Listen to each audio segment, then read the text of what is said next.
उसमें क्वेश्चन है आपके पास, for find value of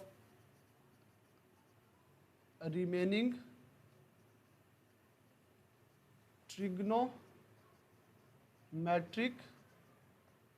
function. तो स्टूडेंट हम फर्स्ट इसका जो पार्ट है उसकी बात करने लगे हैं, साइन थीटा की। And the terminal arms of angle in quadrant first. तो उसने बताया कि ये फर्स्ट क्वाड्रेंट में है और जो हमें साइन थीटा की वैल्यू दी हुई है वो है 12/13। तो व्यूअर्स इसको आप लोग फार्मूलाज की मदद से हल कर लें, ट्राई की मदद से हल कर लें, जोन सा आपको इजी लगेगा ना उसकी मदद से आप लोग इसको सॉल्व कर सकते हैं।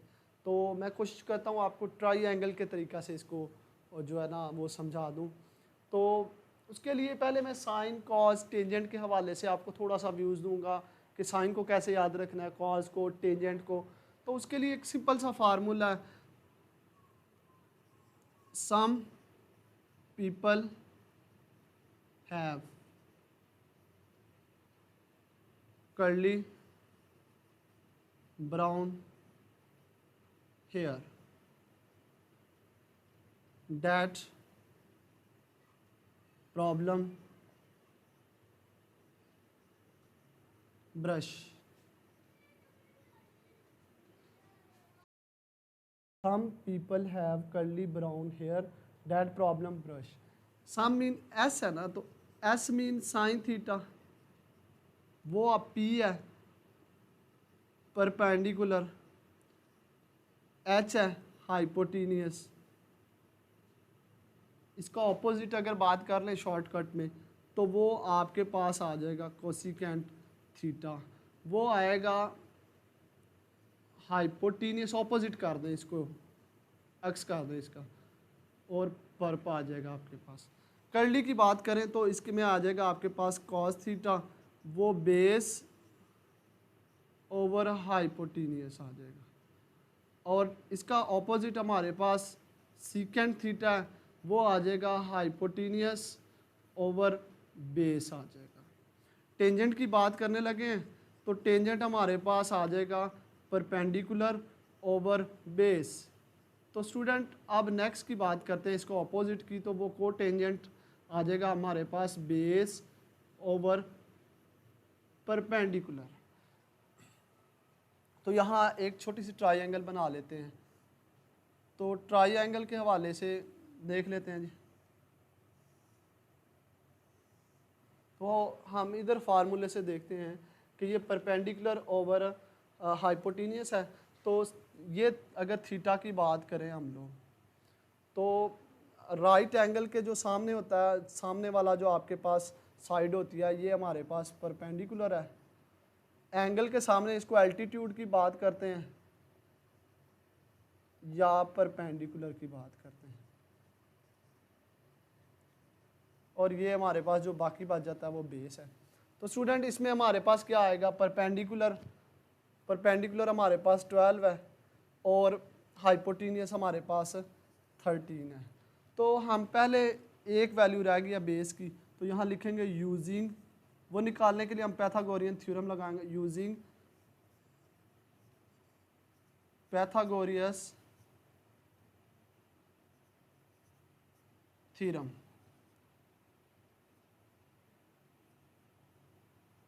थ्योरम क्या होता है हमारे पास जी, वो होता है perpendicular square base square plus perpendicular. तो स्टूडेंट हम इसकी वैल्यू सब्स्टिट्यूट करेंगे, हमारे पास हाइपोटीनियस की वैल्यू आ गई 13 स्क्वायर, बेस हमने फाइंड करना है, और परपेंडिकुलर हमारे पास 12 स्क्वायर आ गया। तो हम लोग जानते हैं कि ये जो 169 है और 13 स्क्वायर है वो हमारे पास 169 आ जाएगा, बेस स्क्वायर माइनस 12 का स्क्वायर का मीन ये है कि ये 144 आ जाएगा। इट मीन्स कि ये अगर इधर माइनस का प्लस का इधर आके क्या हो जाएगा, माइनस का हो जाएगा, तो ये हमारे पास आ जाएगा 169 minus 144 base square is equal 25। तो आपको पता है कि जब भी हम स्क्वायर रूट ख़त्म करते हैं तो स्क्वायर ख़त्म करते हैं तो उसके लिए स्क्वायर रूट बहुत साइड ले लेते हैं, तो इधर भी स्क्वायर रूट ले लिया, इधर भी ले लिया, तो ये 5 आ गया हमारे पास। ठीक है, तो यहाँ पे 5 आ गया। अब हम इसकी बारी बारी जो रिमेनिंग ट्रिग्नोमेट्रिक रेशियो है वो इजीली फाइंड कर सकते हैं।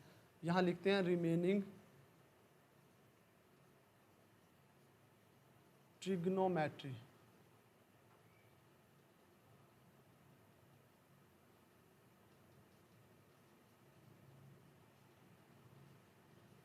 वो हमारे पास आ गई स्टूडेंट।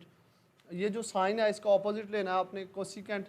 तो कोसिकेंट के लिए डायरेक्ट शॉर्टकट तरीका ये है कि आप इसको ऑपोजिट कर दें 13/12। अब हम बात करने लगे हैं कॉस थीटा की।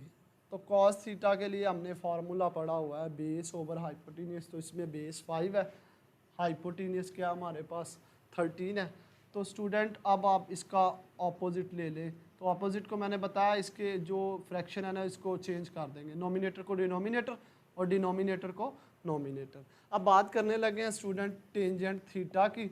तो टेंजेंट थीटा के हवाला से हम बात करते हैं ये कि आपके पास टेंजेंट थीटा होता है परपेंडिकुलर ओवर बेस। तो परपेंडिकुलर 12 है हमारे पास और बेस हमारे पास 5 है।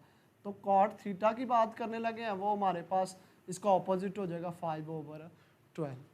तो उम्मीद है कि स्टूडेंट आपको ये मेथड है, आप इस मेथड से भी कर सकते हैं। एक और मेथड है हमारे पास जिसमें हम लोग फार्मूलाज की मदद से इसको सॉल्व करते हैं। तो स्टूडेंट अब नेक्स्ट चलते हैं अगले क्वेश्चन की तरफ। तो उसमें भी यही फार्मूले के तहत मैं आपको करवाऊंगा क्वेश्चन। तो क्वेश्चन है अब आपके पास जी 2 पार्ट इसका। कॉस दे दिया हमें 9/41। तो स्टूडेंट अब हम देखेंगे कि 9/41 के लिए पहले एक ट्राइंगल बनाएंगे।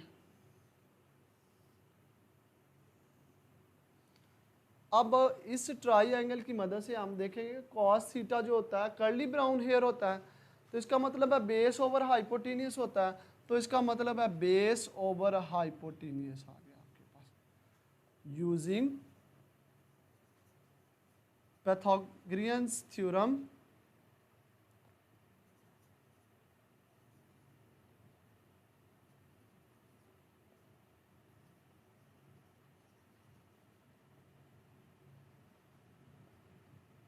आप जानते हैं कि वो hypotenuse square plus base square plus perpendicular square, hypotenuse 41 इसका स्क्वायर, बेस 9 इसका स्क्वायर प्लस परप आपने मालूम करना है।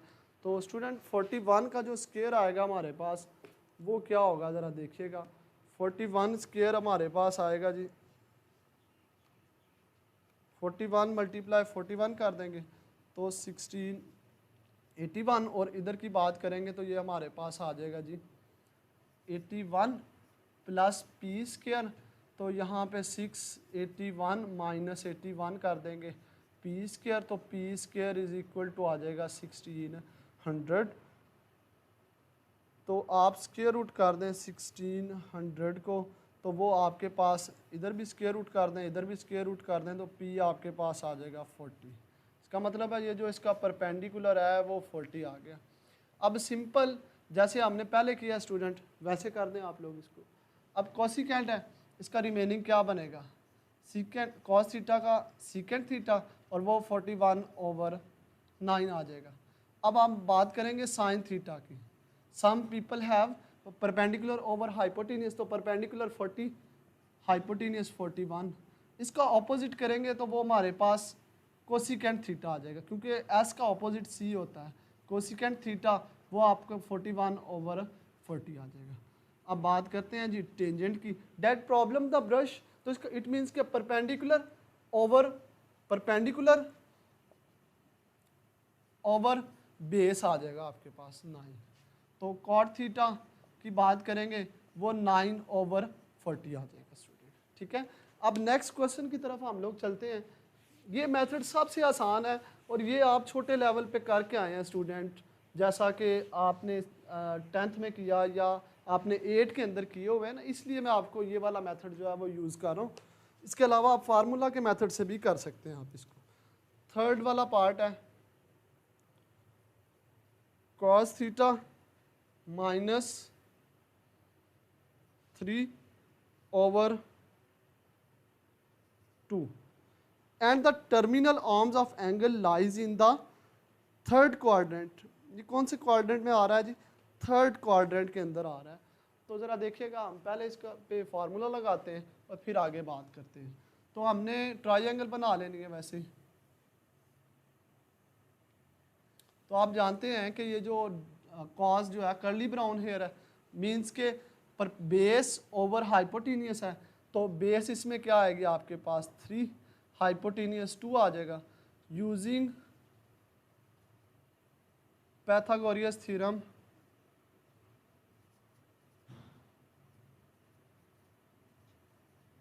तो ये थ्योरम कहता है कि आपके पास जो हाइपोटेनियस है उसका square base square plus perpendicular square, hypotenuse हमारे पास इसमें 2 स्क्वायर और बेस हमारे पास -√3 प्लस पी स्क्वायर। तो ये नेगेटिव प्लस हो जाएगा, 2 स्क्वायर इज इक्वल टू 4, ये और ये कैंसिल हो जाएंगे, तो 3 प्लस पी स्क्वायर।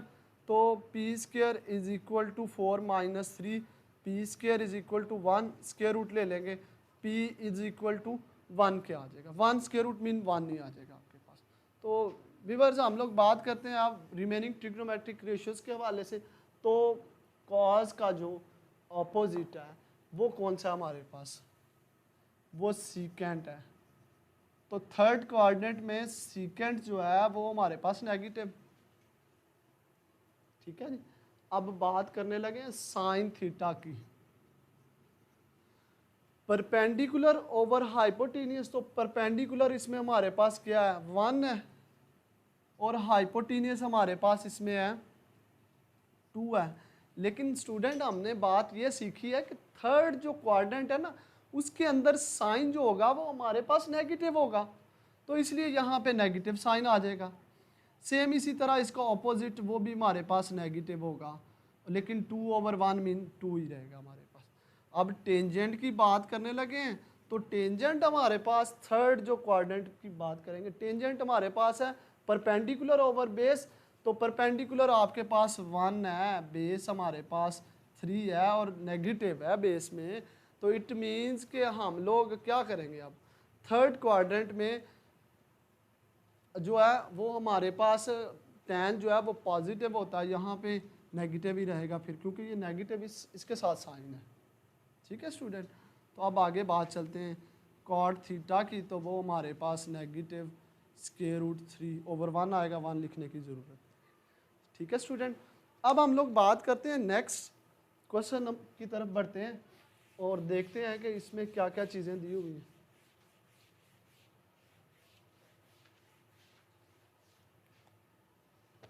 तो स्टूडेंट नेक्स्ट क्वेश्चन है 4th, और इसमें कहा गया है हमें कि टेंजेंट जो है थीटा वो बराबर है -1/3 के। और सेकंड बात उसने कही है इसमें, and terminal of arms lies in the second quadrant. Quadrant जो है वो हमारे पास सेकंड है। ठीक है स्टूडेंट, तो अब हम बात करते हैं जी, वैसे ट्रायंगल बना ले एक। तो डैट प्रॉब्लम ब्रश, तो that mean tangent, problem perpendicular, brush mean base. तो आप यूजिंग पैथागोरियस थ्योरम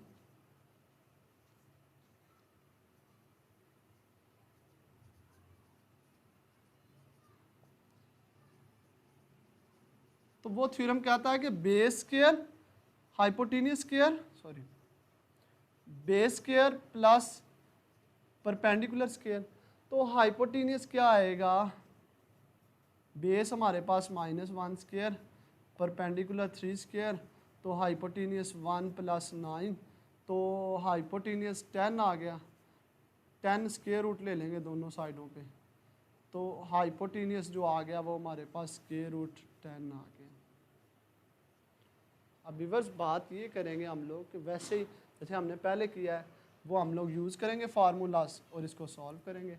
कॉट है, इसका ऑपोजिट कर लें आप, कॉट थीटा, तो ये 3/1 आ जाएगा। ठीक है स्टूडेंट, और माइनस ये वाला। तो अब हम बात करेंगे साइन थीटा की। तो some people have, people mean perpendicular और हैव मीन हाइपोटेनियस, तो -1/10 आ जाएगा।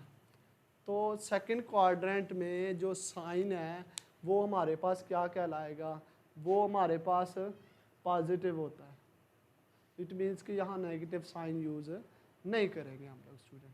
अब आगे बात चलेगी जी, अब हम इसका ऑपोजिट की बात करेंगे, वो कोसिकेंट थीटा, तो वो आएगा स्क्वायर रूट 10। अब हम बात करेंगे जी कॉस थीटा की। कॉस थीटा क्या आएगा, curly brown hair, B mean base, hair मतलब हाइपोटेनियस, और जो आपके पास स्टूडेंट थर्ड क्वाड्रेंट है ना, सेकंड क्वाड्रेंट है सॉरी, उसमें जो कॉज होगा वो नेगेटिव होगा और इसका ऑपोजिट जो होगा वो भी नेगेटिव होगा।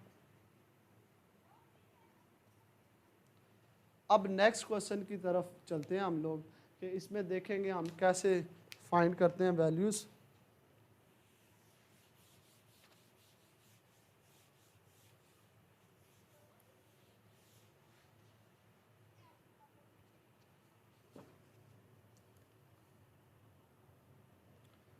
पार्ट नंबर इसका 5 है। Sine theta is equal 1/√2। Second बात उसने कही है, angle does not lie in third quadrant. ठीक है स्टूडेंट, तो अब हम लोग बात करते हैं इसमें कि कैसे हम इसको फाइंड करेंगे। तो स्टूडेंट हमने पढ़ा है कि सम पीपल हैव, तो सम, इसके लिए हम ट्रायंगल बनाते हैं। ट्रायंगल के लिए some people have, people mean perpendicular और हैव हाइपोटेनियस। फिर वैसे using Pythagoras theorem, base square is equal hypotenuse square, base square plus perpendicular square. Hypotenuse हमारे पास है स्क्वायर रूट 2, बेस हमारे पास बेस हमने इसमें फाइंड करनी है और परपेंडिकुलर है -1 स्क्वायर, तो ये 2 आ गया। ये बी स्क्वायर इधर आके ये 2 - 1 is equal B square, B is equal to 1 के और स्क्वायर रूट ले लिया दोनों साइडों पे, तो बी इज इक्वल टू 1, तो बेस 1 आ गया आपके पास। अब हम बात करेंगे कि अगर ये थर्ड क्वाड्रेंट में नहीं तो ये कौन से वाले क्वाड्रेंट में है। अच्छा, अगर ये थर्ड क्वाड्रेंट में नहीं लाई कर रहा तो कौन से वाले क्वाड्रेंट में साइन नेगेटिव होता है। It lies in fourth quadrant, क्योंकि फर्स्ट में भी पॉजिटिव और सेकंड में भी positive. It lies in fourth quadrant.